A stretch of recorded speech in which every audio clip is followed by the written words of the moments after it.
సభాధ్యక్షులు రాజశేఖర్ గారు, వీరుడు ధీరుడు దీశాలి, రైతన్నల కోసం రైతన్నలు పడుతున్న కష్ట సుఖాల్లో తన వంతు పాలు పంచుకోవాలి. రైతన్నలు వాళ్ళ కష్ట సుఖాలన్నీ కూడా తన గుండెల్లో మింగుకుని ఈరోజు మనందరి గుండెల్లో దేవుడు డాక్టర్ వైఎస్ రాజశేఖర్ రెడ్డి గారి తనయుడు ఈరోజు రైతన్నల కోసం దీక్ష చేస్తుంటే ఈరోజు చాలామంది చాలా రకాలుగా మాట్లాడుతూ ఉన్నారు. గుంటూరు జిల్లాలో పత్తిపాటి పుల్లారావు గారు మాట్లాడుతూ ఉన్నారు, నక్కా ఆనందబాబు గారు మాట్లాడుతూ ఉన్నారు, పత్తిపాటి పుల్లారావు గారు మాట్లాడుతూ ఉన్నారు. జగన్ గారితో రైతు సమస్యల మీద చర్చించడానికి ఎక్కడికైనా వస్తామని చెప్తా ఉన్నారు. మీ ద్వారా చెప్తా ఉన్నాను, వైఎస్ఆర్ కాంగ్రెస్ పార్టీ సైనికుల ద్వారా చెప్తా ఉన్నాను, పత్తిపాటి పుల్లారావుకి దమ్ముంటే పక్కనే ఉన్న నీ మార్కెట్ యార్డ్లోకి వస్తావా అని చెప్పేసి మీ అందరి ముఖ్యంగా సభాముఖంగా అడుగుతా ఉన్నాను. నక్క ఆనందబాబు చెప్తా ఉన్నాడు, 2019 ఎన్నికల్లో వైఎస్ఆర్ కాంగ్రెస్ పార్టీ జగన్మోహన్ రెడ్డి అద్దసుండని చెప్తా ఉన్నాడు. నక్క ఆనందబాబుకి చెప్తా ఉన్నాను, నీకు దమ్ము ధైర్యం ఉంటే నువ్వు రాజీనామా చేస్తావా, నువ్వు కొట్టుకుపోతారో ఎవరు కొట్టుకుపోతారో ఒక్కసారి ఆలోచన చేసుకోమని చెప్పి నక్క ఆనందబాబుకి చెప్తా ఉన్నాం. ఈరోజు ప్రతిపక్ష నేత ప్రజల గొంతుక, ప్రజలు పడే బాధల్లో, ప్రజలు పడే కష్ట సుఖాల్లో జగన్మోహన్ రెడ్డి గారు ఉంటారు. ఈరోజు అసెంబ్లీలో జగన్ అన్న గణమెత్తితే, అసెంబ్లీలో జగన్మోహన్ రెడ్డి గారు మాట్లాడితే, మొగల్తూరులో ఆనంద్ ఆక్వా సీడ్స్లో 5గురు చనిపోతే అక్కడ ఎట్లా పర్మిషన్స్ ఇచ్చారయ్యా, అక్కడ కలుషితమైన నీటితో అక్కడ కార్మికులు చనిపోయారని చెప్పేసి మాట్లాడితే, అక్కడ ఒక మంత్రి ఉన్నాడు, అప్పుడు కార్మిక శాఖగా ఆ మంత్రి ఎత్తుగా బొద్దుగా లావుగా కర్రీగా ఉంటాడా మంత్రి, తెలుసా మీకు? అచ్చోసిన ఆంబోతులా ఉంటాడా మంత్రి, మీకు తెలుసా? అచ్చెన్నాయుడు ఒళ్ళు పెంచుకున్నాడు, కండలు పెంచుకున్నాడు, ఎత్తుగా ఉన్నాడు, కానీ బుద్ధి మాత్రం పెరగల ఆ మంత్రికి. జగనన్న ఏం మాట్లాడాడు, నువ్వేం మాట్లాడుతా ఉన్నావు?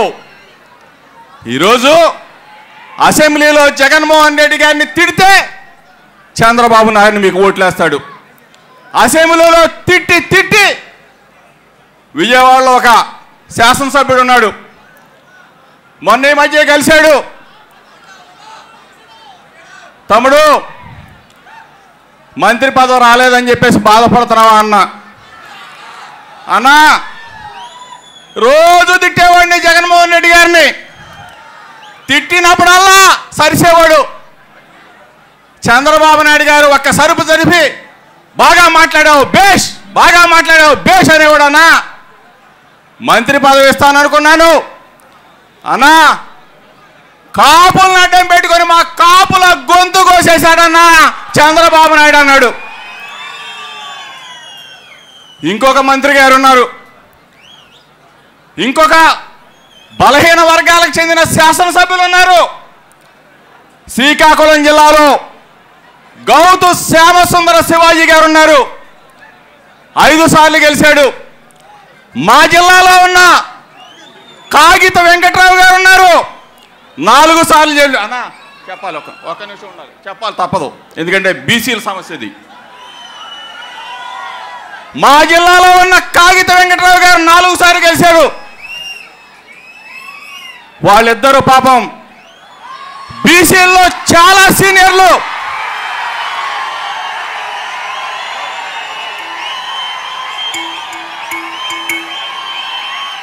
జోహార్ వైఎస్ఆర్, జోహార్ వైఎస్ఆర్, జై జగన్, జై జగన్. వాళ్ళిద్దరూ పాపం కళ్ళ నీళ్లు పెట్టుకున్నారు. కళ్ళ నీళ్లు పెట్టుకొని ఏమన్నారో తెలుసా? మేము 5 సార్లు గెలిచాను, నేను 4 సార్లు గెలిచాను. బీసీలకి తెలుగుదేశం పార్టీ అండన్నాడు, బలహీన వర్గాల గొంతు కోసాడు ఈ చంద్రబాబు నాయుడు అని చెప్పారు. గౌతు శ్యామసుందర శివాజీ గారు చెప్పాడు, కాగిత వెంకటరావు గారు చెప్పారు. అవునా కాదా? బలహీన వర్గాల్ని మోసం చేసింది చంద్రబాబు నాయుడు గారు. అవునా కాదా? ఒకసారి ఆలోచన చేసుకోవాలి. ఈ మధ్య చెప్తా ఉన్నాడు, అచ్చెన్నాయుడు చెప్తా ఉన్నాడు, ఆదరణ అనే పథకం పెడతాడంట బీసీల కోసం. బీసీ అన్నలు ఉన్నారు, బీసీ తమ్ముళ్ళు ఉన్నారు. మీ అందరికీ ఒకటే చెప్తా ఉన్నాను,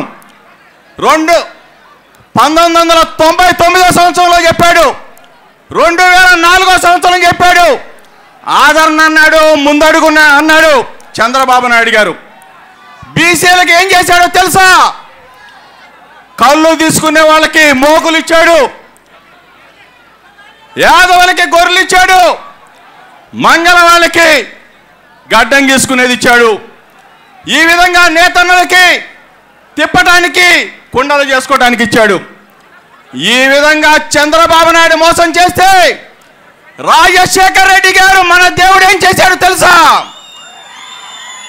మన బలహీన వర్గాల పిల్లల్ని ఇంజనీర్లు చేశాడు ఆ మహానుభావుడు డాక్టర్ వైఎస్ రాజశేఖర రెడ్డి గారు. డాక్టర్లు చేశాడు, ఎంబీఏ చదివించాడు, ఎంబీఏ చదివించాడు, ఎంసీఏ చదివించాడు.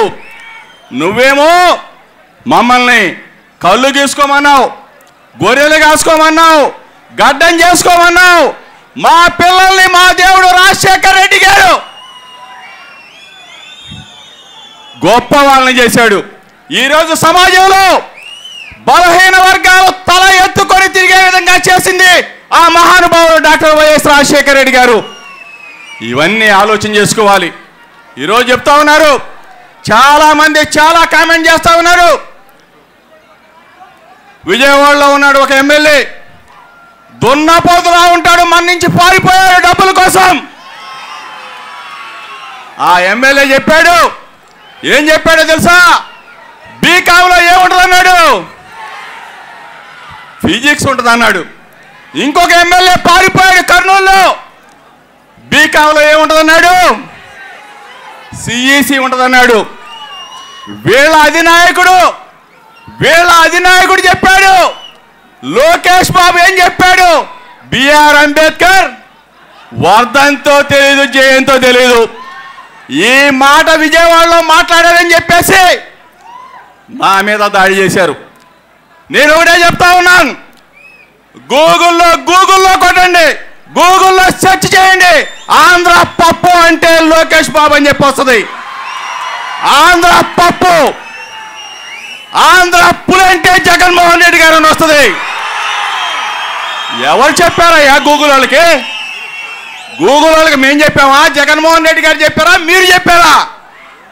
ఆంధ్రప్రదేశ్ ప్రజలు చెప్పారు ఆంధ్ర పప్పు లోకేష్ బాబు అని చెప్పేసి. ఆంధ్రప్రదేశ్ నిప్పెవరో తెలుసా? ఎవరు నిప్పు? జగన్మోహన్ రెడ్డి గారి నిప్పు.